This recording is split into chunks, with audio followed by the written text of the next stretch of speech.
हे people, इस छोटे से वीडियो में मेट्रिक स्पेसेस की डेफिनेशन और कुछ एग्जांपल्स को कवर किया जाएगा। Before we get started I should tell you कि मेट्रिक स्पेस की डेफिनेशन में एक सेट और एक फंक्शन इंक्लूडेड होता है। So you should know the basics of set and function. इस वीडियो में तो मैं नहीं करवाऊंगी, but if you are interested to do them with me तो लिंक आपको डिस्क्रिप्शन बॉक्स में मिल जाएगा। So let's get started. As I have told you कि मेट्रिक स्पेस की डेफिनेशन में एक सेट होगा और एक फंक्शन होगा। जो सेट होगा वो एक नॉन एम्प्टी सेट होगा, यानी कि उस सेट में कम से कम एक एलिमेंट होना चाहिए। और जो फंक्शन है वो कोई आम फंक्शन नहीं होगा। वो फंक्शन कुछ 4 प्रॉपर्टीज को सेटिस्फाई करेगा जिन्हें हम पढ़ेंगे। इन खास प्रॉपर्टीज की वजह से हम उस फंक्शन को फंक्शन नहीं बोलेंगे बल्कि मेट्रिक बोल देंगे। सो फॉर्मल डेफिनेशन है कि a metric space is a non empty set X equipped with metric D on X. जो फंक्शन और जो मेट्रिक डी है वो एक्स सेट पे डिफाइंड है and is denoted by the pair X comma D. ठीक है, तो हम फंक्शन की प्रॉपर्टीज पे आते हैं। जो मेट्रिक है, एक फंक्शन मेट्रिक कब बनेगा? जब वो ये 4 प्रॉपर्टीज सेटिस्फाई करेगा। क्या प्रॉपर्टीज हैं? सबसे पहले तो इन सभी प्रॉपर्टीज के लिए हम सेट में से कोई 3 एलिमेंट्स ले रहे हैं, एक्स वाई एंड जेड। तो एक ऑब्वियस क्वेश्चन है कि सेट में ही एलिमेंट्स होंगे या नहीं। देखिए, सेट नॉन एम्प्टी है तो उसमें कम से कम एक एलिमेंट तो होगा ही होगा। स्पेशल केस ये है कि अगर सेट में सिर्फ एक ही एलिमेंट हुआ तो क्या, हम तो 3 एलिमेंट्स ले रहे हैं तो हम तीनों एलिमेंट्स को सेम ही ले लेंगे। एक्स की वैल्यू भी वही जो सिंगलटन सेट का एलिमेंट है, वाई की भी वही और जेड की भी वही, तब भी ये प्रॉपर्टीज सेटिस्फाई होंगी। So now we are sure कि X Y Z X set में से बिलोंग कर रही हैं। तो फर्स्ट प्रॉपर्टी है कि जो वैल्यू है डी एक्स वाई की, मतलब जब हम डी फंक्शन को एक्स एंड वाई इनपुट देंगे तो वैल्यू हमेशा 0 या 0 से बड़ी होनी चाहिए। सेकेंड प्रॉपर्टी और भी पर्टिकुलर हो रही है कि वो 0 वैल्यू कब होगी डी एक्स वाई की? सिर्फ तब होगी जब एक्स वाई के इक्वल होगा। थर्ड प्रॉपर्टी कह रही है कि जो डी एक्स वाई की वैल्यू है वो डी वाई एक्स की वैल्यू के इक्वल होगी। इन प्रॉपर्टीज को हम डिटेल में डिस्कस करेंगे। अभी देखिए कि जो डी एक्स वाई है वो लेस देन या इक्वल टू होगा डी एक्स जेड के प्लस डी जेड वाई।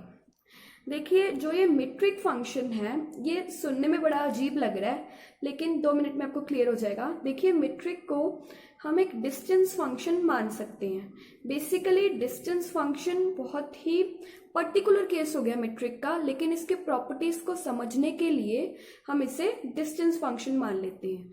तो देखिए, पहली प्रॉपर्टी क्या है कि D X Y is greater than और इक्वल टू 0। सबसे पहले डी एक्स वाई का क्या मतलब है? ऊपर एक लाइन बनाई है मैंने, एक साइड एक्स लिखा है एक साइड वाई लिखा है। तो डी एक्स वाई का मतलब है कि एक्स और वाई पॉइंट के बीच में जो डिस्टेंस है वो डी एक्स वाई है। तो पहली प्रॉपर्टी सेटिस्फाई हो रही है कि जो डिस्टेंस है 2 पॉइंट्स के बीच का वो हमेशा पॉजिटिव होगा, कभी नेगेटिव तो नहीं आ सकता।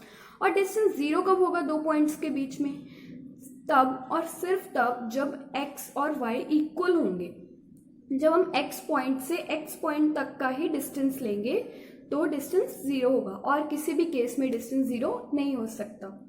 और तीसरी प्रॉपर्टी क्या थी कि D X Y D Y X के इक्वल होना चाहिए। अब पैरेलल हम डिस्टेंस के केस में देखें तो देखिए, x से y की तरफ एरो लगा है और y से x की तरफ, यानी कि जो x से y तक का डिस्टेंस है वो इक्वल होगा y से x तक के डिस्टेंस के। फोर्थ प्रॉपर्टी है हमारी ट्रायंगल इनइक्वालिटी। वो क्या कहती है कि अगर हम x पॉइंट से y तक जाएंगे और y पॉइंट से z तक जाएंगे तो ये जो पूरा रास्ता है वो बड़ा है। किससे बड़ा है? अगर हम सीधा x से लेकर z तक जाएंगे। ध्यान से देखिए, यही बोल रही है कि जो एक्स वाई का डिस्टेंस है, सिमिलरली हम एक्स वाई के लिए भी ले सकते हैं कि अगर हम x से z तक जाएं फिर z से y तक जाएं तो वो डिस्टेंस बड़ा होगा या इक्वल हो सकता है एक्स वाई के डिस्टेंस के। आगे चलते हैं मेट्रिक स्पेस की कुछ एग्जांपल्स की तरफ। सबसे पहले हमने मेट्रिक स्पेस की डेफिनेशन में क्या लेना है? एक सेट लेना है और एक मेट्रिक लेना है। वो मेट्रिक स्पेस कब बनेगी? जब सेट नॉन एम्प्टी होगा और जो मेट्रिक है, जो फंक्शन है, वो 4 वही प्रॉपर्टीज को सेटिस्फाई करेगा। तो सेट लेते हैं, set of real numbers, metric लेते हैं जिसे हम यूजुअल मेट्रिक भी बोलते हैं, वही हमारा डिस्टेंस फंक्शन। इसकी चारों प्रॉपर्टीज को हम वेरीफाई करके देख चुके हैं।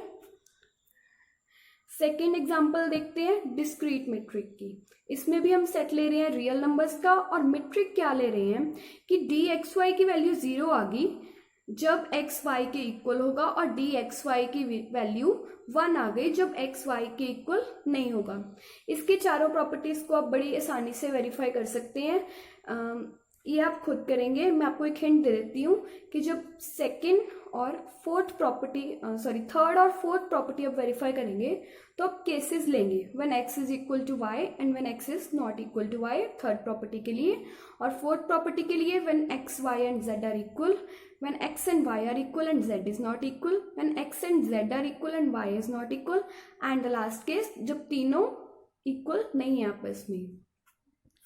और एक क्वेश्चन मैं आपके लिए छोड़ रही हूँ, पीछे वाला जो मैंने आपको करने के लिए दिया वो मेट्रिक है, आपको उससे प्रूव करना है। और एक क्वेश्चन है कि क्या ये एक मेट्रिक स्पेस है, आपको चेक करना है। चेक कैसे करेंगे, सेट नॉन एम्प्टी होना चाहिए और जो मेट्रिक है वो 4 प्रॉपर्टीज को सेटिस्फाई करे।